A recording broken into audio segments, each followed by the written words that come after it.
नमस्कार, आप देख रहे हैं प्रदेश का सबसे भरोसेमंद news channel India news Uttar Pradesh Uttarakhand और मैं हूं आपके साथ आयुष चित्रांश। उत्तर प्रदेश में अपराध की घटनाएं थमने का नाम नहीं ले रही। मुख्यमंत्री के अपने क्षेत्र गोरखपुर में एक परिवार के आंसू नहीं थम रहे, तो इधर कानपुर में एक महीने से एक परिवार खून के आंसू रो रहा है। अपराध की इस आग में इन दोनों परिवारों के चिराग बुझ चुके हैं। अब बिकरू कांड में भी कानपुर पुलिस सोती रही। लैब टेक्नीशियन संजीत यादव का दफ्तर से लौटते वक्त अपहरण हो गया। यूपी पुलिस ना तो संजीत को बरामद कर पाई और ना ही वक्त पर अपहरणकर्ताओं को वो पकड़ सकी है। हालिया घटना भी गोरखपुर की है, जिसमें 5वीं क्लास के एक छात्र का अपहरण करने के बाद हत्या किए जाने की घटना सामने आ चुकी है। बच्चे को अपहरणकर्ताओं से मुक्त कराने का ऑपरेशन चला रही स्पेशल टास्क फोर्स ने बच्चे का शव बरामद किया है। गोरखपुर में किराना व्यापारी के बेटे का 26 जुलाई को अपहरण हुआ और अपहरणकर्ताओं ने 1 करोड़ की फिरौती भी परिवार से मांगी। अब सरकार इस घटना में अपराधियों के खिलाफ रासुका लगाने पर विचार कर रही है। पीड़ित परिवार के लिए 5 लाख के मुआवजे का भी ऐलान हो चुका है। कानपुर पुलिस की बार-बार नाकामियों के बाद वहां के कप्तान का हालांकि अब तबादला हुआ, यानी कि अब नए कप्तान वहां पर आ चुके हैं और उन्होंने संजीत यादव के घर वालों से यह वादा किया है कि वो अपहरण और मर्डर के केस में सच को सामने लाएंगे। कुछ ऐसा ही हाल बुलंदशहर का भी है। यहां पर भी एक वकील कई दिन से लापता है, लेकिन पुलिस अब तक इनका पता नहीं लगा पाई है। अब ड्रोन कैमरे से खोजी अभियान चल रहा है। इससे पहले कासगंज में भी ट्रिपल मर्डर से सनसनी फैल चुकी है। उधर गाजियाबाद में भी अगर हम लोग बात करें तो एक बिल्डर विक्रम त्यागी 1 महीने से लापता है, जिसकी तलाश गाजियाबाद पुलिस अभी तक नहीं कर सकी है और पुलिस न्याय की आस में जो लोग हैं वो धरना दे रहे हैं। उधर प्रदेश में आपराधिक घटनाओं को लेकर के अब विपक्ष ने सरकार पर हमला बोलना शुरू कर दिया है और कांग्रेस की महासचिव प्रियंका गांधी ने कहा है कि यूपी में जंगल राज। उन्होंने ट्वीट में लिखा है कि यूपी में हर दिन गुंडा राज के नए रिकॉर्ड बनते हैं। सीएम के गृह क्षेत्र में अपहरण की घटना घट गई है। कासगंज में हत्याकांड के लेकिन दिखावे के लिए कुछ ट्रांसफर के अलावा कुछ हुआ नहीं है। जंगल राज बढ़ता जा रहा है। दूसरी ओर समाजवादी पार्टी के नेता अखिलेश यादव ने भी अभी आरोप लगाया है कि अब यूपी में सरकार बीजेपी के हाथों से निकलकर अपराधियों के हाथों में चली गई है। बसपा सुप्रीमो ने भी यह कहा है कि सीएम योगी को पिछली बसपा सरकार से सीख लेनी चाहिए। मायावती ने यह दावा किया है कि उनकी सरकार में कानून व्यवस्था स्थिर थी, लेकिन आज प्रदेश को अपराधी खुद चला रहे हैं। अब ऐसे में सवाल यह है कि यूपी में बेकाबू अपराध को आखिर रोकेगा कौन? दूसरा सवाल यह है कि गुंडाराज अगर ये नहीं है तो फिर और गुंडाराज क्या होता है और क्या ट्रांसफर पोस्टिंग से जो कानून व्यवस्था है उत्तर प्रदेश की वो सुधरेगी? आज इन तमाम सवालों के साथ एक खास पैनल के साथ करेंगे हम आज की बड़ी बहस।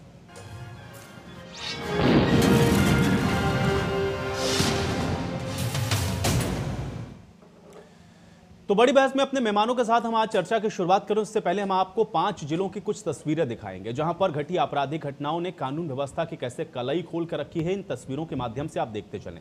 कानपुर में लैब टेक्नीशियन के अपहरण के बाद हत्या हुई, जबकि पीड़ित परिजनों का दावा है कि उन्होंने पुलिस के कहने पर फिरौती के लिए 30 लाख रुपए भी दिए। कानपुर पुलिस अभी तक संजीत यादव के शव का भी पता नहीं लगा सकी है। गोरखपुर की भी तस्वीर हम आपको दिखा रहे हैं। 26 जुलाई को 5वीं के छात्र का अपहरण हुआ, जिसका शव एसटीएफ ने सोमवार को बरामद किया है। बदमाशों ने यहां पर 1 करोड़ की फिरौती मांगी।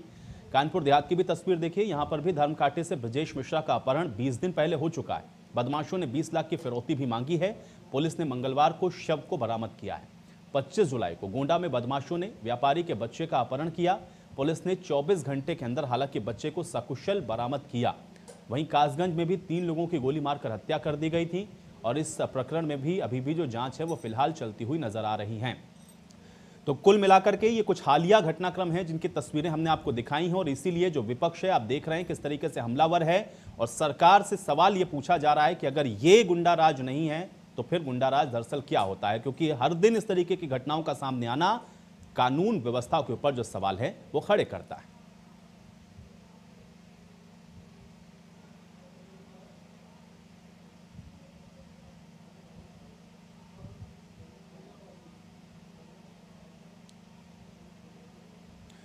तो सूबे की बिगड़ी कानून व्यवस्था योगी सरकार के गले की फांस बनती जा रही है और विपक्ष सरकार पर अब चौतरफा वार कर रहा है।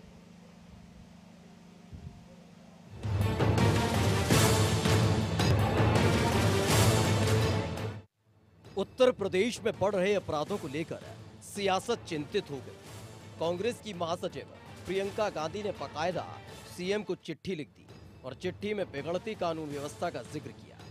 लगातार हो रही घटनाओं को लेकर चिंता जताई। तो वहीं दूसरी तरफ बीएसपी प्रमुख मायावती ने सीएम योगी आदित्यनाथ से सख्त कदम उठाने की मांग वाला बयान जारी कर दिया। कि उत्तर प्रदेश में वर्तमान में कानून का नहीं बल्कि गुंडों, बदमाशों, माफियाओं, अपहरणकर्ताओं, बहन बेटियों की इज्जत आबरू लूटने वालों का राज चल रहा है, डकैतों का राज चल रहा है, चोरों का राज चल रहा है। तो उत्तर प्रदेश में कानून का नहीं बल्कि आपराधिक तत्वों का राज चल रहा है। और इस मामले में तो वहाँ के मुख्यमंत्री के खुद का अपना जिला भी अछूता नहीं रहा है। अभी रिसेंटली कई घटनाएं काफ़ी गंभीर घटी हैं। पूरे उत्तर प्रदेश में तो जनता त्राही त्राही कर रही है, खास तौर से कानून व्यवस्था के मामले में। कानून व्यवस्था को सुधारने के लिए तो बयानबाजी से काम नहीं चलेगा, इनको जमीन पर उतरकर कुछ सख्त फैसले लेने होंगे। और मैं उत्तर प्रदेश के मुख्यमंत्री को ये कहना चाहूँगी सलाह के तौर पर कि इस मामले में यदि इनकी सरकार ये चाहती है कि प्रदेश में अपराधियों का नहीं बल्कि कानून का राज चलना चाहिए, तो इसके लिए इनको बिना कोई शर्म किए हुए तो इसके लिए इनको बीएसपी के शासनकाल से काफ़ी कुछ इस मामले में सबक सीखना होगा। एक के बाद एक हुई घटनाओं से सीएम योगी आदित्यनाथ भी बेहद नाराज नजर आए। अपराधियों के खिलाफ कार्रवाई का आदेश तो दिया ही, वहीं गोरखपुर में बच्चे की किडनैपिंग कर हत्या करने वालों के खिलाफ एनएसी की कार्रवाई करने का आदेश दिया है। इसके साथ ही 5 लाख की आर्थिक मदद का ऐलान भी किया।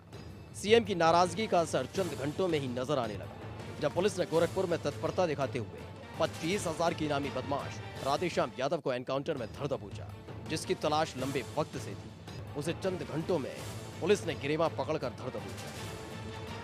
इसके साथ ही ग्रेटर नोएडा में भी पुलिस और बदमाशों के बीच मुठभेड़ हुई, जिसमें 3 बदमाश एनकाउंटर में घायल हो गए, तो वहीं एक बदमाश भाग निकला, जिनके पास से हथियार बरामद हुए। फिलहाल सीएम बेहद नाराज है और उस नाराजगी का खामियाजा अब आने वाले दिनों में बदमाशों को उठाना पड़ेगा।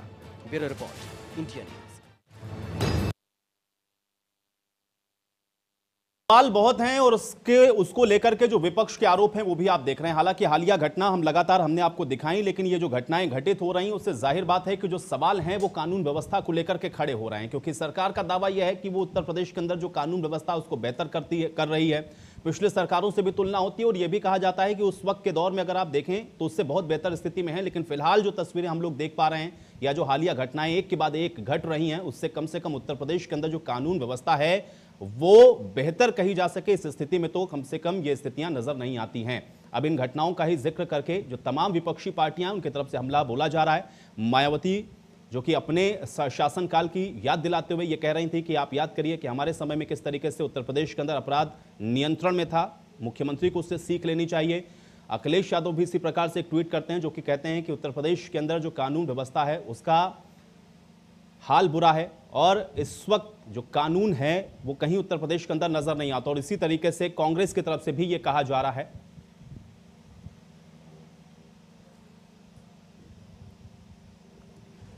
कि उत्तर प्रदेश के अंदर जो कानून व्यवस्था है वो इस समय बिगड़ चुकी है और उत्तर प्रदेश के अंदर जंगल राज है। ये बात कांग्रेस पार्टी की तरफ से भी कही जा रही है। बहरहाल सवाल बहुत हैं और आज इन्हीं सारे सवालों के साथ आज की बड़ी बहस की शुरुआत करेंगे। तमाम मेहमान मेरे साथ जुड़ चुके हैं, उनका परिचय मैं पहले आपसे करवा देता हूं, फिर चर्चा की हम शुरुआत करेंगे। सबसे पहले हमारे साथ महेंद्र पाल सिंह जी जुड़े हुए हैं, एमएलए हैं भारतीय जनता पार्टी के और पिपराइच विधानसभा से ये विधायक भी हैं और ये उसी इलाके से विधायक हैं जहां का ये बच्चा था। तो महेंद्र पाल सिंह जी, सबसे पहले तो आपका भी बहुत स्वागत है इस चर्चा के अंदर। राजपाल कश्यप जी हमारे साथ जुड़े हुए हैं, एमएलसी हैं समाजवादी पार्टी के। राजपाल कश्यप जी, आपका भी बहुत स्वागत है। लक्ष्मी नारायण जी हमारे साथ जुड़े हुए हैं, एक्स आईपीएस अधिकारी हैं। लक्ष्मी नारायण जी, आपका भी बहुत स्वागत है। और हिलाल नकवी जी हमारे साथ जुड़े हुए हैं, प्रवक्ता हैं कांग्रेस पार्टी के। हिलाल नकवी जी, आपका भी बहुत स्वागत है। महेंद्र पाल सिंह जी, सबसे पहले आपसे ही शुरुआत करते हैं। कैसे देखा जाए, क्योंकि देखिए विपक्ष के आरोप तो अपनी तरफ हैं, लेकिन कुछ तस्वीरें लगातार हम लोग अपनी स्क्रीन पर दिखा रहे हैं और जो घटना आपके इलाके में भी घटित हुई, कम से कम उसके बाद तो ये नहीं कहा जा सकता कि कानून व्यवस्था बहुत बेहतर है। ऐसा क्यों हो रहा है? आपका पहला कमेंट मैं चाहूंगा महेंद्र पाल सिंह जी।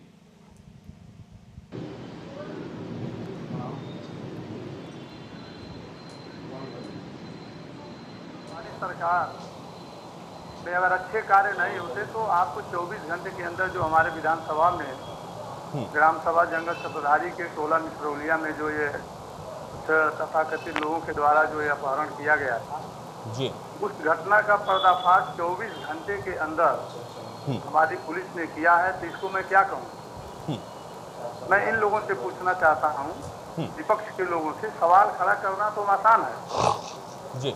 लेकिन जमीन पर, जैसे अभी मायावती जी ने कहा कि जमीन पर, हमारी सरकार तो जमीन पर उतर के काम कर रही है।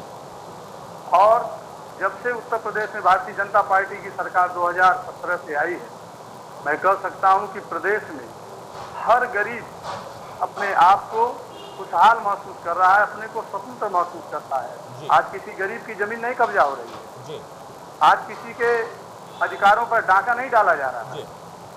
ये क्या इन लोगों को दिखाई नहीं देता है? इसका जवाब है इन लोगों के पास। सपा की सरकार में तो केवल जमीनों पर कब्जा होते थे, असलहों की फौज चलती थी, आज तो कोई असलाह नहीं दिखाई दे रहा है।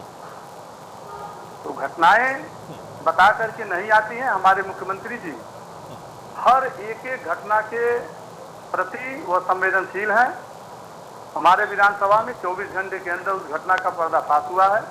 मैं अपने पुलिस प्रशासन को भी धन्यवाद देता हूं। लेकिन महेंद्र पाल सिंह जी ठीक है, देखिए अब घटना घटित हुई, पुलिस ने अपना काम किया, आप उनको धन्यवाद देते रहिए, लेकिन सवाल तो मूल ये आएगा ना कि ये घटना दरअसल घटित हुई कैसे, और वो भी तब जबकि ये कहा जाता हो कि देखिए आप लोग उत्तर प्रदेश के अंदर जो कानून व्यवस्था है वो पिछली सरकार की अपेक्षा बहुत बेहतर कर रहे हैं। भाई घटना तो घटित हो गई, अब तो कार्रवाई आप लोग करेंगे उसके ऊपर, और ये अच्छी बात है कि चलिए 24 घंटे के अंदर आप लोगों ने कर भी दिया कार्रवाई, लेकिन भाई ये घटना घटित कैसे हो गई, इसको लेकर के तो सवाल उठेगा ना महेंद्र पाल जी। अब देखिए, घटना मैंने अभी कहा कि कोई एक घटनाएं बता के नहीं आती है, कोई घटना करता है बता के नहीं करता है। क्या सपा और बसपा के शासनकाल में नहीं हुए हैं? ये बता के कोई करेगा घटना? लेकिन मैं ये कहता हूँ कि घटना जब हुई, ये 12 बजे की है, 5 बजे पुलिस को सूचना दी गई, 10 बजे के लगभग मैक्सिमम लोगों को उठा लिया गया, 1 से 2 बजे के बीच उस घटना का पर्दाफाश हो गया।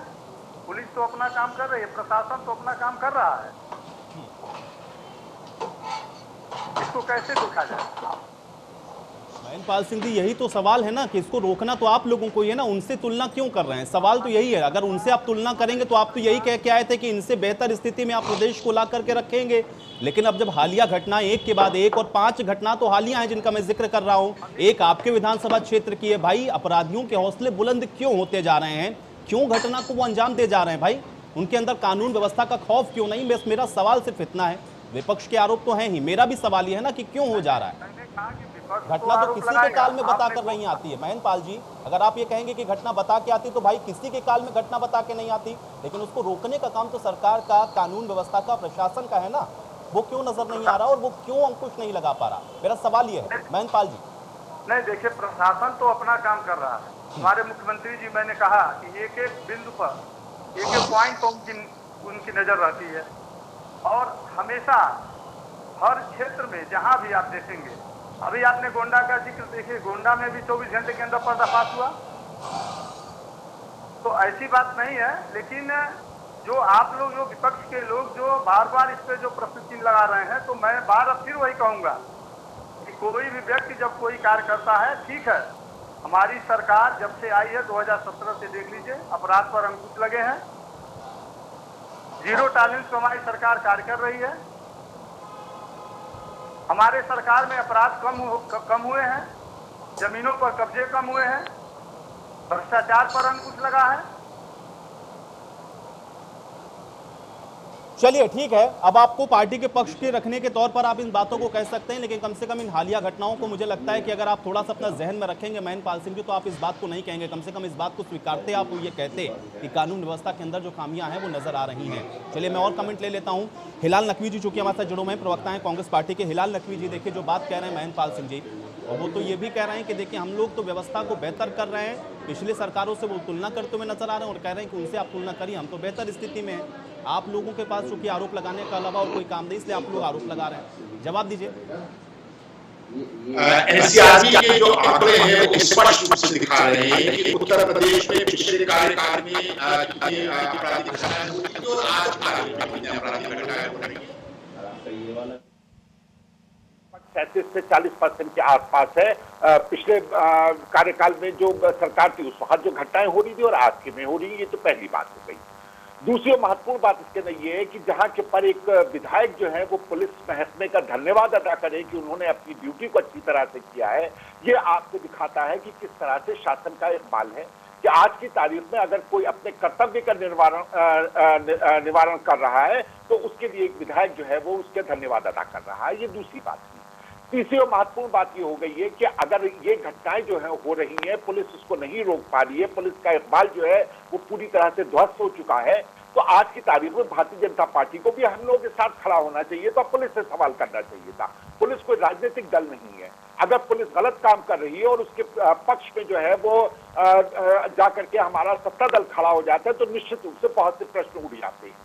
और जो ये कहा जा रहा है कि यहाँ पे जंगल राज है, तो यही वो चीजें जिसकी वजह से मात्र जंगल राज ही नहीं उत्तर प्रदेश में, बल्कि यहाँ पर भ्रष्टाचार की आग भी लग गई है। इस वजह से यहाँ के हालात और ज्यादा बद से बदतर होते चले जा रहे हैं। भ्रष्टाचार की अगर बात करें तो इसके अंदर जो पहला उदाहरण निकल के आता है वो विकास दुबे का निकल करके आता है कि किस तरह से पुलिस वालों की मुखबरी की और इससे एक पुलिस वाले शहीद हो गए। दूसरा उदाहरण भी वहीं से कानपुर से ही निकल करके आता है, जहां पुलिस वालों ने 30 लाख रुपया भी फिरौती का दिलवा दिया और जो अपराधी है वो भी भाग गए और जो बेचारा व्यक्ति था उसकी भी हत्या कर दी गई। ये भी भ्रष्टाचार का ही मामला है। जिस तरह से लोगों के अपहरण किया जा रहा है और उसके अपहरण के बाद फिरौती की रकम मांगी जा रही है, अब पता नहीं वो फिरौती की रकम अदा करने के बाद गोरखपुर में लोग गिरफ्तार हुए, जो गिरफ्तार हुए वो वास्तव में उन लोगों ने इस कार्य को किया या नहीं किया है, ये सब जांच का विषय है। और जांच की आज तक की कभी भी कोई भारतीय जनता पार्टी में रिपोर्ट आई ही नहीं। तो इस वजह से ये स्पष्ट दिखाई देता है कि ट्रांसफर, पोस्टिंग और ठोक दो के नाम के ऊपर उत्तर प्रदेश में ये एक व्यापार बन गया है और उस व्यापार का खामियाजा जो है उत्तर प्रदेश की जनता जो है वो बुरी तरह से भुगत रही है। ठीक है, राजपाल कश्यप जी को मैं इस चर्चा में शामिल करता हूं। राजपाल कश्यप जी, देखिए आपके ही ऊपर आरोप लग रहे थे क्योंकि पहले सरकार आप चला रहे थे भाई, अब आपसे तुलना करके कह देते हैं कि देखिए हमारे यहाँ तो बेहतर स्थिति है, आप लोग नहीं रोक पाए, ये भी नहीं रोक पा रहे हैं। उनका भी जवाब दीजिए और अपने समय का भी दे दीजिएगा।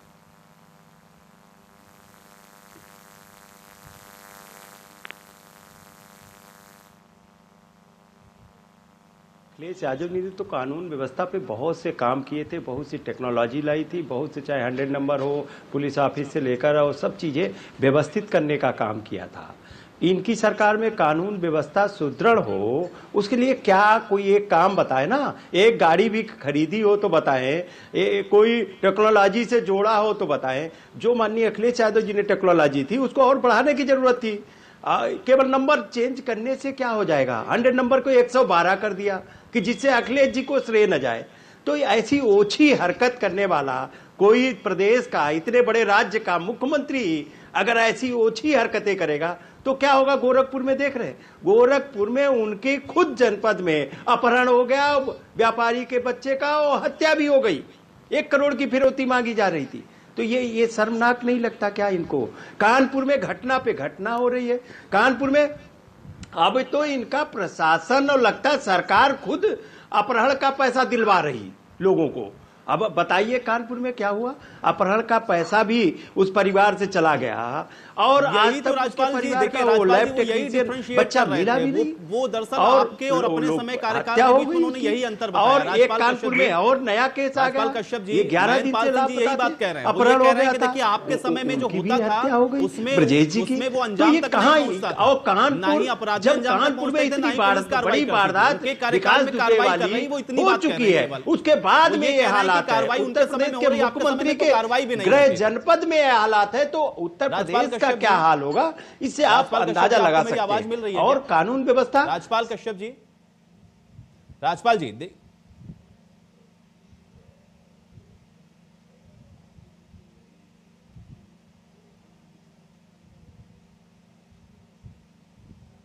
चलिए, राजपाल कश्यप जी आपको लगता है मेरी आवाज नहीं पहुंच रही, मैं आपके पास दोबारा वापस आऊंगा और मुझे लगता है शायद आप मेरा सवाल भी नहीं सुन पा रहे हैं। लेकिन लक्ष्मीकांत जी हमारे साथ चूंकि मौजूद हैं, लक्ष्मी नारायण जी माफ कीजिएगा, एक्स IPS हैं। लक्ष्मी नारायण जी, ये जो सवाल बार बार उठ रहा है मैं आपसे इसलिए भी पूछ रहा हूं क्योंकि आप इस व्यवस्था के अंदर रहे हैं। कानून व्यवस्था को लेकर के इस समय उत्तर प्रदेश के अंदर जो स्थिति है, पूर्व IPS अधिकारी होने के नाते क्या आप ये कह सकते हैं कि ये बेहतर कहा जा सकता है? इसको जंगल राज ना कहा जाए तो फिर क्या कहा जाए और क्यों ना कहा जाए ये भी अगर बताइएगा फिर साथ में। लक्ष्मी नारायण जी, ये तो जनपदों में विभिन्न घटनाएं हुई हैं, तो ये समझने की जरूरत है। देखा जाए ये वास्तव में सब अलग अलग घटनाएं हैं। अपराध समाज का एक अंग जैसा हो जाता है। हर जगह, हर समाज में, हर सरकार में अपराध हुए हैं। और जघन्य अपराध भी हुए हैं, छोटे अपराध भी हुए। अब बात हम करते हैं कानून और व्यवस्था की। तो जब अपराध घटित हो तो पुलिस का यह दायित्व है, कर्तव्य है कि वो उसको प्रॉम्प्टली डिटेक्ट करे और मुलजिमों को पकड़ करके उनके विरुद्ध कार्रवाई करे, उनके विरुद्ध चार्जशीट जाए और मुकम्मल पैरवी हो, कार्रवाइयाँ हों। लेकिन कानून और व्यवस्था, तो कानून एक विषय है और व्यवस्था के दो पहलू हैं। व्यवस्था के दो पहलू हैं, एक पुलिस है और दूसरा न्यायपालिका है। दोनों के अपने अपने कर्तव्य हैं, दोनों के अपने अपने फील्ड हैं जहां से उनको कार्रवाई करना है। दिक्कत क्या होती है अल्टीमेटली कि आज की तारीख में इन सब घटनाओं को अगर हम एक साथ देखते हैं, ये महसूस होता है कि जनता के दिमाग से, दिल से कानून का भय और कानून की इज्जत दोनों निकल गए। आप ये अच्छी तरह जानते हैं कि भय बिनु होए न प्रीति। आज पुलिस का न तो भय है न कानून का भय है, परिणाम स्वरूप लोग क्राइम करने से हिचकिचाते नहीं है। और ये 1-2 साल में नहीं बनी है स्थिति, ये पिछले कई सालों से धीमे धीमे धीमे यह स्थिति बनती चली गई है और आज यह स्थिति उत्पन्न हो गई है। और यदि अभी भी कानूनों में परिवर्तन नहीं हुआ, स्थिति में सुधार करने का प्रयास नहीं हुआ और हमने व्यवहारिक कानूनों को नहीं लाए और इसी प्रकार से लोगों को जमानतें मिलती रही और लोग रिहा होते रहे, तो आने वाले दिन इससे भी बदतर हो सकते हैं। इस बात का हमको ध्यान रखना आवश्यक है। नहीं, लेकिन लक्ष्मी नारायण जी, एक चीज मैं आपसे जरूर जानना चाहूंगा, क्योंकि प्रशासनिक व्यवस्था के अंदर रहते हुए अब जो बात बार बार मुख्यमंत्री कहते हैं, क्योंकि इतनी मीटिंग, इतने बैठकों का दौर तो शायद मैंने इससे पहले नहीं देखा। बार बार मीटिंग होती है, बार बार ये जो निर्देश हैं वो मुख्यमंत्री देते हैं कि कानून व्यवस्था को लेकर के वो कॉम्प्रोमाइज नहीं करेंगे, जीरो टॉलरेंस है। लेकिन उसके बावजूद भी भले ही अलग अलग तरीके की हों, लेकिन घटनाएं तो घटित हो रही हैं। तो इसका मतलब क्या समझा जाए? क्या या तो जो मुख्यमंत्री बात कह रहे हैं वो नीचे तक पहुंचती नहीं है, लोग उसको समझ नहीं पा रहे हैं, या तो ब्यूरोक्रेसी इस तरीके की हो गई कि उसको फर्क ही नहीं पड़ता है कि मुख्यमंत्री क्या कहे, उसको जो इससे काम करना है वो उसी हिसाब से काम करता हुआ नजर आ रहा है। शायद इसलिए कोई बहुत बड़ा परिवर्तन उत्तर प्रदेश के अंदर नजर नहीं आता है। आपको क्या लगता है, क्या मुख्यमंत्री की ये जो तमाम निर्देश हैं वो सही तरीके से इंप्लीमेंट नहीं हो पा रहे हैं या वो मैसेज नहीं पहुंचता, इसलिए ऐसी स्थितियां हैं? नहीं, ऐसा मैं नहीं कहूंगा कि लोगों तक संदेश नहीं जाता और सभी अधिकारी काफी सिंसियर होते हैं पुलिस के। 1-2 को छोड़ दीजिए, पर ज्यादातर सिंसियर ही होते हैं और कार्रवाई भी करते हैं, निर्देशों का पालन भी करते हैं। लेकिन अब समस्या वही आती है ना कि जैसे ये आपने देखे विकास दुबे 2019 में गैंगस्टर एक्ट से जमानत पर रिहा हो गए। यदि वो जमानत पर रिहा नहीं होते तो जितना कांड हुआ ये कुछ नहीं होता। इसी प्रकार से अन्य घटनाओं क्रम में होता है। ये बात अलग है कि अचानक जो है 5-7 दिन के अंदर अचानक एक अपराध काफी आ गए हैं, काफी हीनियस ऑफेंसेस हो गए हैं, तो एक प्रकार से स्पर्ट आ गया है और इसमें एक डर भय का वातावरण पैदा हो गया है। लेकिन यही स्थिति हमेशा रहेगी, ऐसा नहीं होता। ये तो आवश्यक है कि पुलिस को अपने कार्यों को सही तरह से करना है, सभी अपराधियों को ढूंढ करके इनको आपको गिरफ्तार करना है, भेजना है, जेल भेजना है, कार्रवाई हो रही है। लेकिन बात वही आएगी कि कार्रवाई हो जाने के उपरांत यदि वो जेल में रह जाएं तो सारी समस्या का समाधान हो सकता है। लेकिन ऐसा होगा नहीं, सभी जमानत पर रिहा हो जाएंगे और वो पुनः दूसरा क्राइम करने के लिए उद्यत हो जाएंगे। इस पर विचार करने की जरूरत है। मैं बार बार यही कह रहा हूँ कि सही स्थिति को लाना पड़ेगा, हमको ब्रिटिश राज के कॉलोनियल रूल से हटना पड़ेगा और हमको अपने डेमोक्रेटिक रास्ते को अपना करके यहाँ पर नए और व्यवहारिक कानून को ला करके इस प्रकार से करना पड़ेगा कि अपराधी पनपने न पाए। आज कानून की स्थिति ऐसी हो गई कि अपराधी पनपते हैं। 71 क्राइम, 41 क्राइम, 50 क्राइम, ये क्या है? What is this? इससे कहीं ना कहीं हमारी संपूर्ण व्यवस्था पर। लक्ष्मी नारायण जी, एक लाइन में बिल्कुल छोटा सा कमेंट, उसके बाद मैं अपने राजनीतिक मेहमानों के पास और जाऊंगा। मुझे ये बताइए कि क्योंकि आप ये कह रहे हैं कि कानून हमको बहुत ऐसे हैं जो कि बहुत जल्दी परिवर्तन करने की आवश्यकता है, ठीक है, चलिए वो राजनीतिक बात मैं उनसे पूछ लूंगा। मुझे ये बताइए, क्योंकि बार बार कानून व्यवस्था को लेकर के उत्तर प्रदेश के अंदर जो सवाल हैं वो उठते रहे हैं, इससे पहले की सरकार में भी, जिसको भारतीय जनता पार्टी जब बैठी हुई थी विपक्ष के अंदर तो वो ये कहती थी कि देखिए गुंडा राज है, जंगल राज है। आज क्या उस स्थिति में कोई परिवर्तन आपको नजर आता है? आपको लगता है कि इनके दावों में कोई दम है और आपको लगता है कि कानून व्यवस्था सुधरी है? और अगर सुधरी है तो फिर साथ में जल्दी से ये भी बताइएगा फिर इतने अपराध आखिर क्यों हो रहे हैं? देखिए, कानून व्यवस्था में बहुत मूलभूत न तो परिवर्तन है, न स्थिति में कोई ऐसा कोई परिवर्तन दृष्टिगोचर होता है। क्राइम उसी प्रकार से हो रहे हैं, उसी प्रकार से पुलिस कार्रवाई कर रही है। जैसी पिछली स्थितियां थी वही आज भी स्थितियां हैं। आंकड़ेबाजी अपनी जगह हो सकती है, कुछ हम कुछ ज्यादा। ठीक है, लेकिन ultimately चलिए लक्ष्मी नारायण जी, अब आप जो तीसरी बात के साथ इस चर्चा को थोड़ा और आगे बढ़ाते हैं। महेंद्र पाल सिंह जी, देखिए राजनीतिक मेहमानों की बातें कुछ अलग हो सकती हैं, वो आपके विरोधी, वो आपके ऊपर आरोप लगा सकते हैं, आप उनके ऊपर आरोप लगाइए। एक पूर्व एक्स आईपीएस जो कि इस व्यवस्था के अंदर रहा हो, वो तमाम व्यवस्थाओं के अंदर काम करने के बाद भी अगर इस बात को कहे कि कोई बहुत बड़ा परिवर्तन नजर आ नहीं रहा है, ना ही कुछ दिखने को मिल रहा है, ना ही आप आंकड़ों की बाजीगरी अगर करें तो सिर्फ खाली इन सारी चीजों को प्रूव कर सकते हैं, वरना कोई बहुत बड़े स्तर पर आपने कोई परिवर्तन कर दिया हो, ऐसी स्थितियां उत्तर प्रदेश के अंदर नहीं है। और यही सवाल मैं आपसे पूछ रहा था, किस आधार पर आप कह रहे हैं कि उत्तर प्रदेश के अंदर कानून व्यवस्था बेहतर हो गई है? इतनी घटनाएं तो गिनवा दी। महेंद्र पाल सिंह जी, जवाब दीजिए।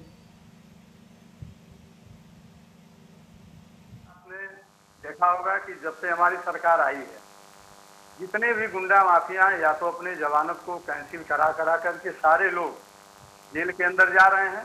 आपने देखा होगा कि हमारी सरकार ने किस तरह से अपराध पर नियंत्रण प्राप्त किया है। अगर ऐसा नहीं होता, अपराधियों के अंदर अगर ये डर नहीं होता, तो वो जेल में क्यों रहते? वो क्यों जेल में अपने अपने जमानत को कैंसिल करा करके लोग जेल में जा रहे हैं। और मैं अगर कहूँ तो जो कानपुर का जो बिकरू गांव का जो आपके विकास दुबे का जो ये मामला, ये विकास दुबे आखिर ये कैसे आया? क्या ये हमारी सरकार की देन थी? तो कहीं न कहीं ये जो आरोप प्रत्यारोप लगते हैं, हमारी सरकार तो 2017 में आई है। इसके पहले समाजवादी पार्टी, बहुजन समाज पार्टी। महेंद्र पाल सिंह जी, देखिए ये बात कब तक आप लोग कहेंगे? देखिए 3.5 साल तो अब आपके पास आ गया ना समय, और अभी भी आपके पास 1.5 साल का समय और बचा हुआ है। आप कब तक कहते रहेंगे कि समाजवादी पार्टी की वजह से सब हुआ था? भाई 3.5 साल के अंदर आपने क्या व्यवस्था के अंदर परिवर्तन किया? यही तो सवाल पूछा जा रहा है ना। मुख्यमंत्री के इलाके में जिसको ये कहा जाता हो कि भाई चलिए ठीक है, कहीं दूर सुदूर कहीं होता तो हम लोग इस बात को कहते कि वहां पे आपकी जो पुलिसिंग है वो चुस्त दुरुस्त नहीं थी। भाई मुख्यमंत्री के इलाके में अगर इतनी बड़ी घटना हो जाए, अपराधियों के अंदर इतना हौसला हो कि वो इतनी बड़ी घटना को अंजाम दे दें, तो फिर इसको कैसे कहेंगे कि कानून का इकबाल बुलंद है? भाई सवाल इसलिए खड़ा हो रहा है। अच्छा एक बात बताइए, कोई अगर बीज है वो जब जमता है तो एक बड़ा पौधा बनता है, ये किन लोगों ने इसको बड़ा किया? मैं यही तो पूछ रहा हूँ, ये किन लोगों ने? हमारी सरकार तो इस पे जब से आई है। महेंद्र पाल सिंह जी, देखिए यही तो आप कह रहे हैं ना। देखिए आपने अभी कहा कि अपराधी या तो जेल के अंदर हैं या तो वो प्रदेश छोड़ करके चले गए हैं। अगर वो भाई जेल के अंदर हैं तो अपराध कैसे कर ले जा रहे हैं? सवाल तो ये है ना, फिर मतलब खाली जेल में बिठाने का क्या फायदा है? कैसे हो रहा है ये अपराध? भाई आपको रोकना चाहिए ना। 3.5 साल के अंदर कम से कम ऐसा हो जाना चाहिए था कि महीने भर में कोई एक क्राइम की घटना हम लोग सुनते तो हम कहते कि हाँ इनसे बहुत बेहतर थे। यहाँ तो हर रोज हम लोग उसी घटना और वही घटनाओं को लेकर के चर्चा। क्या परिवर्तन है? यही सवाल तो पूछ रहे हैं। और चलिए ठीक है, समाजवादी पार्टी का जवाब मत दीजिए, कांग्रेस पार्टी का जवाब मत दीजिए। एक्स आईपीएस भी तो हमारे साथ मौजूद है ना, वो तो व्यवस्था के अंदर रहते हुए उन्होंने जो अपने अनुभव से देखा और आज जो तटस्थ होकर के इसका आकलन कर रहे हैं, वो भी इस बात को कह रहे हैं कि कोई परिवर्तन तो नजर नहीं आता उत्तर प्रदेश के अंदर। आप अपनी पार्टी के लिए भले ही फेवर करने के लिए बोलें कि अच्छा है, आप मुझे बताइएगा आपने क्या बेहतर काम किया है? मेरी सरकार में मैंने पहले भी आपसे इस बात को कहा कि कानून का राज स्थापित हुआ है। एक आप उसको एक दूसरे चश्मे से आप देखें तो हम ये कहते हैं कि ये जो गाँव से जो छोटे छोटे मुद्दे निकल करके आते हैं वही तो बड़ा मुद्दा बनता है। और उन मुद्दों पर हमारी सरकार ने एकदम नियंत्रण लगाने का कार्य किया है।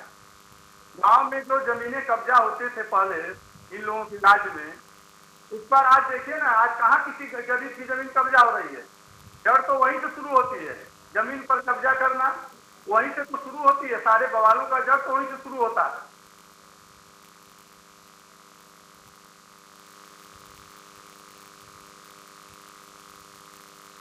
चलो ठीक है महेंद्र पाल सिंह जी, चलिए आपकी बात का मैं जवाब लेता हूं। हिलाल लखवी जी, आपका कमेंट।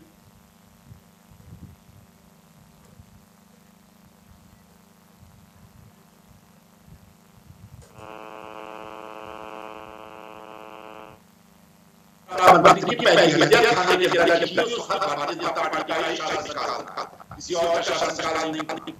आज की तारीख में उसका 2017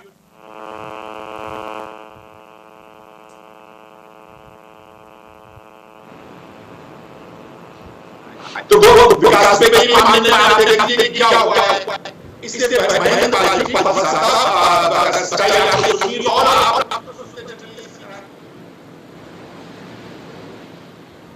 मथुरा के अंदर जो माननीय मुख्यमंत्री की बनाई सेना है, उसका व्यक्ति जो ललकार का घूम रहा है, किसी की हिम्मत को गिरफ्तार करे, किसी के औकात को गिरफ्तार करे, क्या कोई इसके खिलाफ कार्रवाई? वाराणसी के अंदर क्या हुआ? वाराणसी के अंदर जो है वो भारतीय जनता पार्टी के नेताओं ने पुलिस वालों पर अटैक किया। किसके खिलाफ कार्रवाई की? पुलिस के खिलाफ कार्रवाई की। पुलिस सुरक्षा के आपके रास्ते पर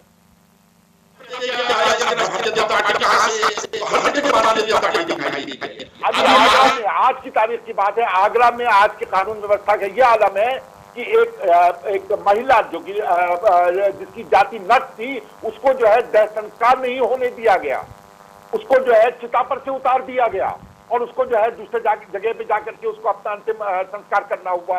ये है आपकी कानून व्यवस्था। इसके अंदर समाजवादी पार्टी या बहुजन समाज पार्टी कहां से आ जाती है?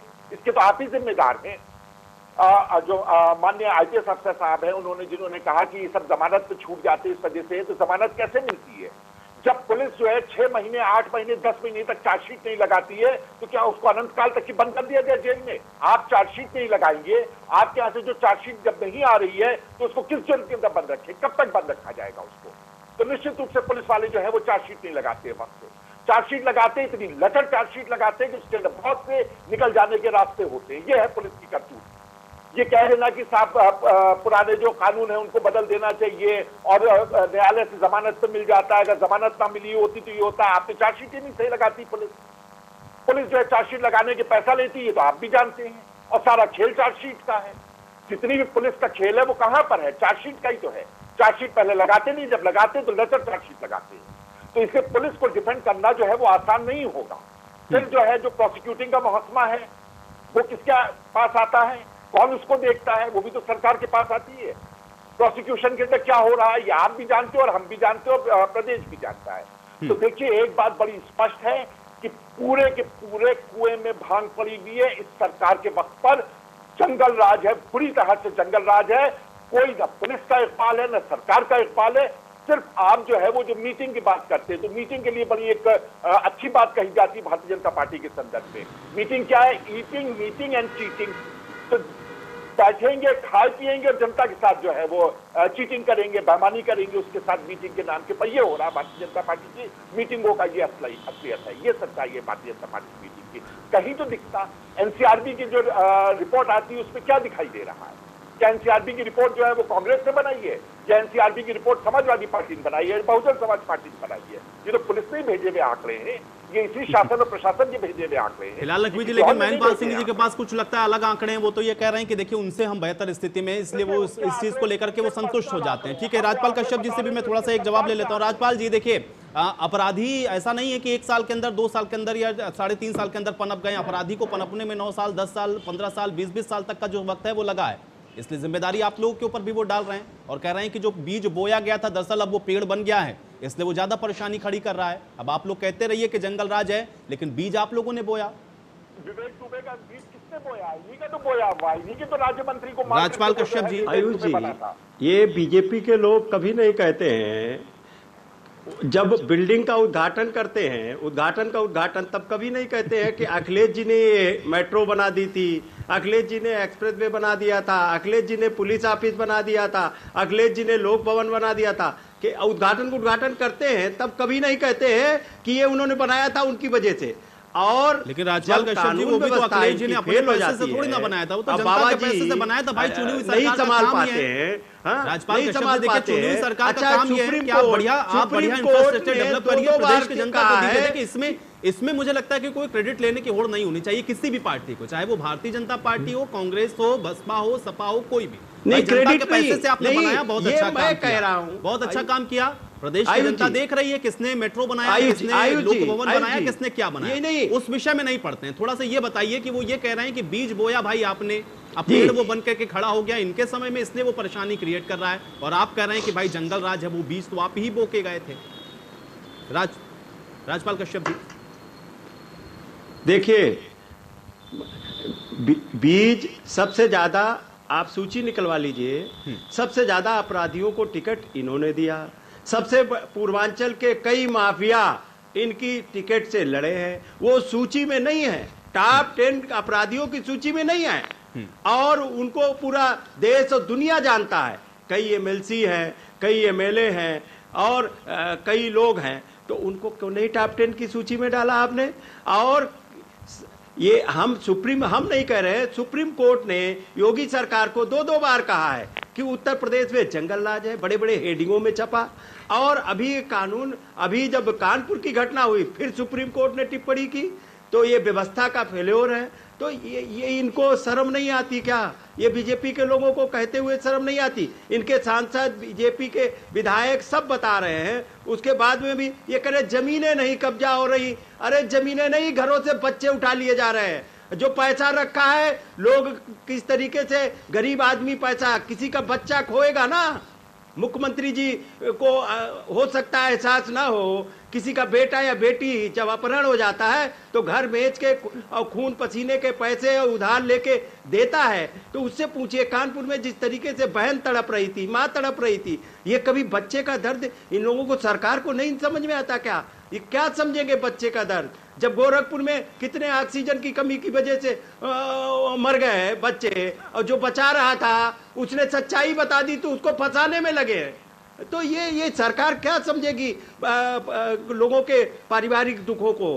किस तरीके से जंगल राज? आज ये बताइए, ये विक्रम त्यागी है, उनका 1 महीने से अपहरण हो गया गाजियाबाद में। अब कोई धरने पे अभी कुछ लोग बैठे थे, उनको उठा के वहां बंद कर दिया गया। तो ये क्या हो रहा? अब ये उत्तर प्रदेश की सरकार बीजेपी के हाथों में नहीं, अपराधियों के हाथों में है। ये कहते थे कि अपराधी या तो ऊपर चला गया या जेल चला गया। अपराधी डेली बता रहे हैं कि हम उत्तर प्रदेश में ही बाबा जी है, हम उत्तर प्रदेश में ही है, डेली हत्या कर रहे हैं, अपहरण कर रहे हैं, लूट कर रहे हैं। और दूर छोड़ जाओ, इसकी मिसाल कौन थानों में सुन रहा है? बच्चियां आके, कानून व्यवस्था का ये हाल है कि मुख्यमंत्री कार्यालय पे आके लोगों को आत्मदाह करना पड़ रहा है। कितनी बच्चियों के साथ में बलात्कार हो रहा है उत्तर प्रदेश में, कोई सुनने वाला नहीं। राजपाल जी, अब आपकी इस बात का मैं जवाब लूंगा, जिंदा जला दी जा रही है। महेंद्र पाल सिंह जी देंगे, क्योंकि वो बार बार कह रहे हैं कि उनके प्रदेश के अंदर देखिए भाई कानून व्यवस्था बहुत बेहतर है, वो क्योंकि वो जिस चश्मे से देख रहे हैं उसमें उनको बेहतर नजर आ रही है, इसलिए आपने जो बात कही उसका जवाब मैं ले लूंगा।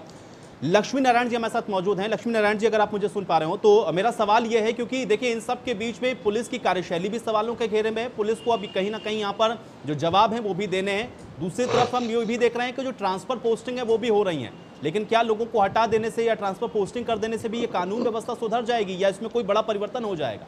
लक्ष्मी नारायण जी। देखिए, ऐसा है कि ट्रांसफर तो सोल्यूशन नहीं है टेक्निकली देखा जाए तो। ये ध्यान हटाने का एक माध्यम हो सकता है। हाँ, ट्रांसफर वहां आवश्यक हो जाता है जहां पर स्पष्ट लापरवाही दृष्टिगोचर हो रही हो, जैसे कानपुर के मामले में हुआ था, वहां तक तो समझ में आता है जी। लेकिन जो ये भी मैं जरूर कहना चाहूंगा कि इसकी स्क्रूटनी भी होनी चाहिए कि बहुत से सिपाही और बहुत से सब इंस्पेक्टर भी कभी कभी अपराधियों से लिप्त रहते हैं, मिले रहते हैं, उसकी स्क्रूटनी होनी चाहिए। और जो बहुत ज्यादा दिनों से तैनात एक स्थान पे हैं, उनको हटाया भी जाना चाहिए। यह भी एक प्रशासनिक व्यवस्था है, ताकि कोई कहीं पे बहुत दिनों तक जड़ें न जमा सके। अब रही बात अन्य चीजों की, तो ये अपराध की दुनिया है। अपराध 1947 से भी होते रहे हैं, लगातार हुए, बड़े बड़े अपराध हुए हैं और बहुत बड़े लोगों की हत्याएं भी हुई हैं, सभी प्रकार के हुए हैं। किसी जमाने में जो है किडनैपिंग इंडस्ट्री चला करती थी यूपी में, एटा वेटा के आसपास के जिले पूरी तरह से इससे ग्रसित हुआ करते थे, लेकिन धीमे धीमे अब वो कहीं कहीं पर ही रह गया है। तो इस प्रकार से अपराध तो हमेशा होते रहे हैं।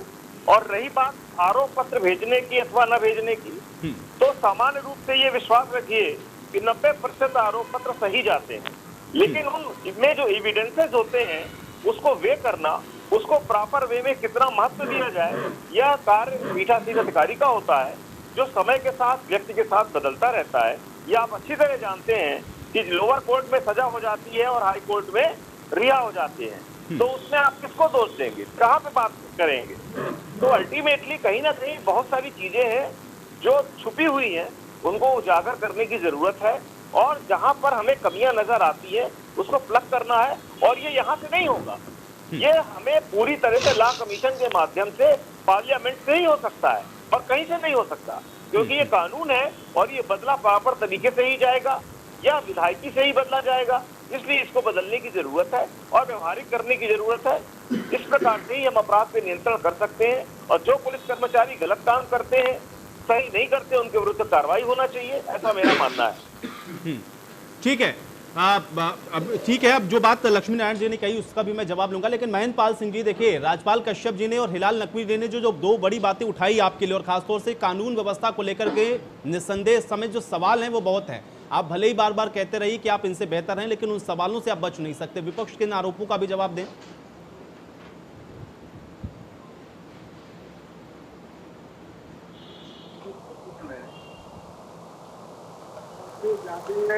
अपहरण किसके शासनकाल में हुआ है, ये हमें क्या आपको बताने की जरूरत है? ये नहीं मालूम है कि कितने अपहरण हुए थे सत्ता के समय में? ये हम लोगों से पूछते हैं हमारे शासनकाल में कितने अपहरण हुए हैं और इनके शासनकाल में कितने अपहरण हुए हैं, उसका रिकॉर्ड निकाल करके उसको चेक कर लीजिए। दूध का दूध और पानी का पानी सब साफ हो जाएगा। जहाँ तक कानून की बात है, कानून अपना काम कर रहा है और कानून से कोई ऊपर नहीं है, तो कानून को अपना काम करने दीजिए। लेकिन ये जो अपराध की बात करते हैं, मैंने जैसे कहा कि आज हमारे शासनकाल में जिस तरह से हमारे मुख्यमंत्री जी लगाने का उनका जो प्रयास रहा है, मुझे तो ऐसा नहीं लगता है। लेकिन मैंने इसके पहले भी कहा कि घटनाक्रम जब होता है तो कोई बता के नहीं करता। हमारी सरकार कितनी त्वरित उस पर कार्रवाई करती है। लेकिन महेंद्र पाल सिंह जी, कहाँ त्वरित कार्रवाई? ठीक है, चलिए आपके इलाके में तो त्वरित कार्रवाई हम इसलिए भी मान लेते हैं कि चलिए ठीक है, वो इलाका ही ऐसा, मुख्यमंत्री का इलाका, भाई अगर त्वरित कार्रवाई नहीं होती तो और ज्यादा आप लोगों की फजीहत होती। चलिए बढ़िया बात है, आपने वहां पे कार्रवाई कर दी। भाई गाजियाबाद का भी तो अभी जिक्र हुआ ना, राजपाल कश्यप जी ने जिक्र किया कि भाई देखिए 1 महीने से एक कॉन्ट्रैक्टर जो कि गायब है, उसका कोई अता ही पता नहीं चल रहा है। बुलंदशहर से भी इसी तरीके का मामला है। संजीत के मामले में क्या हुआ? भाई ये भी तो बड़े बड़े प्रकरण है ना, इसमें आप लोग क्या कर पाए? यहाँ भी आपके हाथ तो अभी तक खाली हैं। भाई त्वरित कार्रवाई यहाँ पर भी तो करके दिखाइए। महीने भर से आप कोई सुराग ही नहीं लगा पा रहे हैं। भाई ये कैसे काम हो रहा है? यही सवाल तो उठा रहा है ना पूरा विपक्ष कि कहाँ त्वरित कार्रवाई कर रहे हैं। ऐसा तो नहीं है कि हमारी एसटीएफ या हमारी पुलिस पे हाथ रख के बैठी हुई है।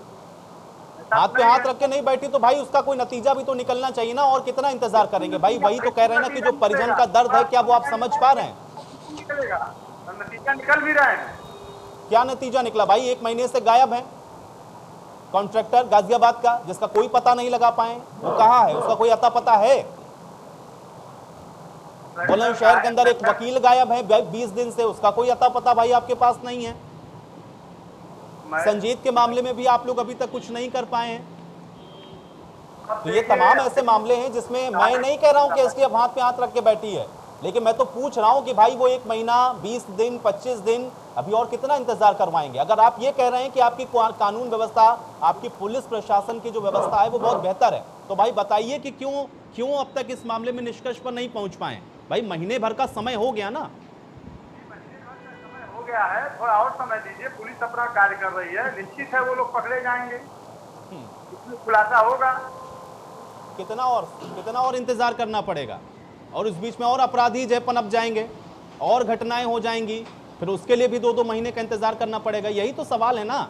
आप स्वीकार करिए कि कानून व्यवस्था बेहतर नहीं है, बस सीधा सा सवाल ये है। हिलाल नकवी जी, भाई देखिए 1 महीने का इंतजार हो गया, अभी कह रहे हैं और इंतजार करना पड़ेगा। इंतजार कर लीजिए भाई, कानून अपना काम कर रहा है, प्रशासन अपना काम कर रहा है। हिलाल नकवी जी, विधायक जो है कहाँ के आंकड़े दे रहे हैं? इनकी सरकार के दिए हुए आंकड़े तो एनसीआरबी में हैं, वो कहीं और से थोड़ी आए। वो ना हमने दिए हैं, ना आपने दिए हैं, ना समाजवादी पार्टी ने दिए हैं। फिर भी कहते पिछली बार से कम है, उसके अंदर कुछ और दिखाई दे रहा है। 37%, 40%, 100% ज्यादा जो है वो बहुत से मामलों में अपराध बढ़े, खासकर महिलाओं के खिलाफ 122 से 123% मामले बढ़ गए हैं। उनके जो खिलाफ अपराध हो रहे हैं वो कहाँ से आ रहे हैं? वो आपकी सरकार के दिए हुए, वो किसी और के दिए हुए नहीं। एक बात। दूसरी बात ये कि पुलिस जो है वो जब भारतीय जनता पार्टी के कार्यकर्ता के रूप में काम करेगी और प्रदेश मुख्यालय के बाहर जो है वो बंधुआ बन करके मौजूद रहेगी, तो निश्चित रूप से प्रदेश के हालात ऐसे होंगे। यहाँ की गलती जो है वो सीधी ये है कि आज की तारीख में ये पुलिस जो है ये भारतीय जनता पार्टी के कार्यकर्ता बन गई। इसी वजह से हिम्मत की हमने अभी आपको बताया अभी मथुरा में क्या हुआ, मथुरा में किस तरह से पुलिस को ललकारा गया है। आप बताइए यही काम जो जिस तरह से मथुरा में ललकारा गया है, ये किसी और राजनीतिक दल या किसी और धर्म या किसी और जाति के व्यक्ति ने किया होता तो उसके साथ क्या होता है, नशे उठा के बंद कर दिया गया होता, उनके खिलाफ तो कार्रवाई भी नहीं की गई। तो ये जो है ये भारतीय जनता पार्टी ने इस पुलिस को अपना कार्यकर्ता बना रखा है, और जब कार्यकर्ता बन करके रह गए इसी वजह से उनकी तरफ से खड़े होकर के बातें कर रहे हैं। आपको तो खुद ये कहना चाहिए यहाँ पुलिस सही से काम नहीं कर रही, उसके ऊपर और तंबी की जाएगी, उससे कहा जाएगा कि रोके। आप तो कहते नहीं जो पुलिस कर रही है वो सही कर रही है। इतने हत्याएं हो गई हैं, इतने अपहरण हो गए हैं, पुलिस के नीचे से फिरौती की रकम निकल जाती है, और फिर भी खड़े होकर के पुलिस की अगर पीठ थपथपा रहे हैं तो पूछा तो जाएगा ही कि आखिर आपका पुलिस के साथ कौन सा ऐसा रिश्ता है, कौन सा ऐसा रिश्ता है कि पुलिस के आप सारे कुकर्मों को छुपाने का काम कर रहे हैं। पुलिस ने अगर कहीं एक जगह कार्य कर दिया तो आप उसको पूरे प्रदेश के अंदर कहते कि लीजिए साहब वहां के पर तो काम कर दिया क्या। आपको तो खुद को भी सवाल करना चाहिए, आपको भी जनता के पास जाना है। आप अगर पुलिस के खिलाफ कार्रवाई नहीं करेंगे, अगर आप पुलिस के पास सख्ती नहीं करेंगे, अगर आप पुलिस की तारीफ करेंगे, अगर आप पुलिस की पीठ थपथपाएंगे तो कैसे काम करेगी पुलिस। जाहिर सी बात है पुलिस जब आपकी कार्यकर्ता है तो आप उसके खिलाफ कोई कार्य नहीं करेंगे, ये एक निश्चित बात है, इसमें कोई शक ही नहीं है। ये बनारस की घटना से भी साबित होता है और साथ ही साथ जो मथुरा की घटना हुई उससे साबित होता है। पुलिस जो है वो क्या कर रही है, पुलिस ने इस वक्त पूरी तरह से मनोबल तोड़ दिया है आपकी सरकार। इसी की वजह से आज जो है वो ये हालात बन गए। आप जो है अगर समझते हैं कि सिर्फ पुलिस से जो है वो ठुकवा करके और ठोक दो वाली सरकार की नीति चला करके कुछ आपसे जो एनकाउंटर करा दिए उससे आपकी सरकार जो है वो कानून व्यवस्था को सही कर लेगी, तो नहीं कर पाएगी, क्योंकि कानून व्यवस्था चलती है इकबाल से। और जो आप ये बार बार तब से कह रहे हैं कि पहले से ही पता लगता नहीं पता लगता है, लेकिन अगर सरकार का इकबाल होता है, अगर पुलिस का इकबाल होता है तो जो अपराधी उसकी हिम्मत नहीं होती, जरूरत नहीं होती कि वो किसी प्रकार का कोई भी इस प्रकार के आपराधिक घटना को कर सके। तो ये आपके इकबाल के ऊपर प्रश्न उठाया जा रहा है, आप कार्यकुशलता के ऊपर प्रश्न उठाया जा रहा है, आपने जिस तरह से पुलिस को अपने बंधुआ बना रखा है उसके ऊपर प्रश्न उठाया जा रहा है, जिस तरह से आप पुलिस के साथ खड़े हो रहे हैं उसके ऊपर प्रश्न उठाया जा रहा है, जिस तरह से रोजाना ट्रांसफर पोस्टिंग हो रही है उस पर प्रश्न उठाया जा रहा है, जिस तरह से एक टीचर अफसर जो है वो आत्महत्या कर लेती प्रश्न उस पर उठाया जा रहा है, जिस तरह से महिलाएं जो है परेशान होकर के कानून के आगे दुहाई देने के बाद जब कोई कार्रवाई नहीं होती तो अमेठी से आकर के लखनऊ के अंदर जो है वो विधानसभा के सामने आत्मदाह कर लेती, प्रश्न उस पर उठाया जा रहा है, उस पर आप कोई जवाब नहीं देंगे। वो किसके कार्यकाल में हुआ, वो आपके कार्यकाल में हुआ है। आत्महत्या किसके कार्यकाल में हुई है, किसी अफसर ने किया है, आपके कार्यकाल में की है। क्यों की? क्योंकि भ्रष्टाचार इतना ज्यादा हो गया था। तो आप जो है वो पूरी तरह से भ्रष्टाचार में लिप्त सरकार है। कानून व्यवस्था जो है वो जंगल राज में परिवर्तित हो चुका है और उसके अंदर भ्रष्टाचार की आग लग गई है और सारा मुल्क जो है, सारा प्रदेश जो है वो परेशान है, पूरी तरह से परेशान है। और उसके पर आप खड़े होकर के पुलिस वालों की पीठ थपथपाते हैं तो इससे साफ दिखाई देता है कि आप पुलिस वालों के पीछे खड़े थे, इस वजह से उनके ये दुस्साहस हो रहे हैं। राजपाल कश्यप जी, आपसे भी एक बार फिर से तुलना करते हुए कह रहे हैं कि भाई आप लोग क्या जो है अपहरण की बात कर रहे हैं, आप लोगों के समय में तो बड़ा रिकॉर्ड बना हुआ था।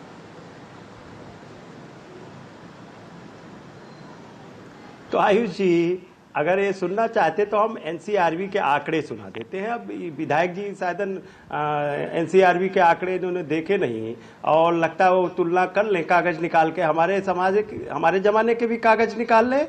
और मैं इनके जमाने का सुनाई दे रहा हूँ, 2018 का ही मैं सुनाई दे रहा हूँ। हाँ, इसमें उत्तर प्रदेश में 5,85,000 हाँ मुकदमे और घटनाएं घटी हैं। हाँ, और महिलाओं पे टॉप पे है, उत्तर प्रदेश सबसे टॉप पे है सभी राज्यों में। हाँ, यहाँ पे 3,946 बलात्कार हुए हैं 2018 का मैं बता रहा हूँ।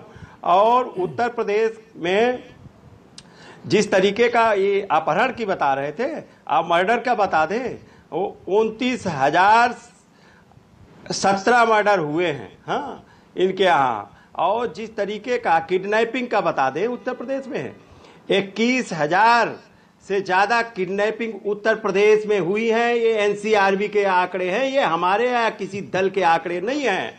और कितना सुनाए इनको, पूरी सूची भरी पड़ी है सब चीजों, किडनैपिंग, अपहरण, मर्डर, डाटा को लेकर के उसका काउंटर आपको पता, वो तो सीधे कह देंगे कि भाई देखिए हम तो रिपोर्ट कर रहे हैं, हमारे यहाँ पुलिस उसको दर्ज कर रही है, इसलिए आंकड़े आपको भाई बढ़े हुए दिख रहे हैं। आपके समय में तो दर्ज ही नहीं होते थे। अब उसका काउंटर रिएक्शन यही आना है कर रही, इसलिए एनसीआरबी के डाटा को लेकर के कोई बहस करना या कोई सवाल जवाब करना रिपोर्ट यही होगा। पक्ष ये कहेगा कि हम भाई रिपोर्ट कर रहे हैं। एक चीज नहीं रिपोर्ट कर रहे होते तो अमेठी की बच्ची को आके और माँ बहन को यहाँ आत्महत्या मुख्यमंत्री कार्यालय पे नहीं करनी पड़ती। कोई किसी से पूछिए जाके ना कि जब उसके पास कोई रास्ता नहीं होता, कोई नहीं सुनता, थानों में चौकी में कहीं एफआईआर नहीं होती, कुछ नहीं होता, तब वो आके यहाँ आत्महत्या करता है ना। कोई एक गरीब लोगों की नहीं दुख दर्द समझते ना बीजेपी के लोग, क्योंकि ये लोग सोने का चम्मच लेके पैदा हुए, क्योंकि प्रधानमंत्री दिन भर में करोड़ों रुपए के सूट बदलते हैं और जिस तरीके का शानो शौकत से ये बीजेपी चल रही है, कार्यालय 5 स्टार बना के चमक चकाचौंध में, इनको सावन के अंधे है ना, इनको सब हरा हरा दिखाई पड़ रहा। अरे उन गरीबों से पूछिए जो तड़प तड़प के मर रहे हैं, जो जिंदा जल रहे हैं, जिनकी कोई थाने चौकी तहसील में सुनवाई नहीं हो रही। इनके बीजेपी के विधायक कह रहे हैं, मेरे पास समय ज्यादा नहीं है, आरोप कि हमें जब वो खुद खतरा बता रहे हैं अपनी जान को, उसका कोई बहुत ज्यादा बेहतर जवाब है नहीं, क्योंकि कानून व्यवस्था की जो स्थिति है वो हम सब देख रहे हैं। लक्ष्मी नारायण जी, आप कैसे इसको और देखा जाए, क्योंकि देखिए क्या पुलिस की जो कार्यशैली है उसके ऊपर जो सवाल खड़े हो रहे हैं मौजूदा समय में, क्या आपको लगता है कि कम से कम जो पार्टी है जो सत्ता के अंदर है उसको इस बात को स्वीकार करना चाहिए कि हाँ भाई यहाँ पे व्यवस्था में कमी हो रही है, हम इसको सुधारेंगे, या उसको डिफेंड कर देना चाहिए? देखिए, पार्टी लाइंस पे तो मैं कोई बात कर नहीं पाऊंगा, लेकिन इतना जरूर कहूंगा कि कानून व्यवस्था जो भी होती है ये समाज का एक रिफ्लेक्शन होता है। जो समाज में दिक्कतें हैं, जो समाज में कमियां हैं, उसका कहीं ना कहीं रिफ्लेक्शन कानून व्यवस्था होता है। अब मैं आपको बताता हूं कि टोटल अपराधों में लगभग 40 से 50% अपराध मात्र लैंड रिलेटेड केसेस के होते हैं। लैंड ग्रैबिंग हो, उसकी वजह से मर्डर हो जाए, उसकी वजह से किडनैपिंग हो जाए, उसकी वजह से कुछ और हो जाए, मकान ढहा दिया जाए, बहुत सारी घटनाएं होती हैं। बलात्कार भी कई जमीन से रिलेटेड इश्यूज में होते हैं। तो सभी प्रकार के अपराध का जमीन से रिलेटेड हो रहे हैं, और जमीन की समस्याओं के निराकरण में पुलिस का कोई हाथ नहीं है। इसके पास कोई शक्ति नहीं है, कोई कानून नहीं है जिसमें जमीनी संबंधी विवादों को निपटाया जा सके। तो अब आप एक तरह से ये समझ लीजिए कि ये विषय पूरी तरह से हाथ से खाली चला जाता है। शेष बचे पर्सनल एनमिटीज। पर्सनल एनमिटीज एक ऐसा विषय है जिसपे आप लाख प्रयास कर लें तो भी आप रोक नहीं पाएंगे। अब बचे कुछ प्रॉपर्टी ऑफिसर्स, जैसे लूट है, डकैती है, यह पुलिस का विषय है पूर्ण रूप में, और पुलिस यदि इसमें मजबूती से कार्य करे तो इस पे अंकुश लगाया जा सकता है। ठीक है, चलिए लक्ष्मी नारायण जी, आप किसी बात के साथ अब मुझे समाप्त करना होगा, मेरे पास और समय नहीं। आप सभी लोग का बहुत शुक्रिया अपना समय निकालने के लिए, चर्चा का हिस्सा बनने के लिए। हालांकि अगर पुलिस चाहे तो जो उसका इकबाल है वो भी बुलंद हो सकता है, और जो सरकार जो बार बार प्रयास कर रही है वो भी आपको जमीन पर नजर आ सकते हैं। लेकिन मौजूदा स्थिति उत्तर प्रदेश की क्या है ये आप देख रहे हैं। ये बात अलग है कि उत्तर प्रदेश के अंदर सरकार ये कह रही है कि कानून व्यवस्था बेहतर है, लेकिन ये बेहतर कैसे है फिर ये भी सरकार को समझाना होगा। आज बड़ी बहस में मेरे साथ फिलहाल इतना है।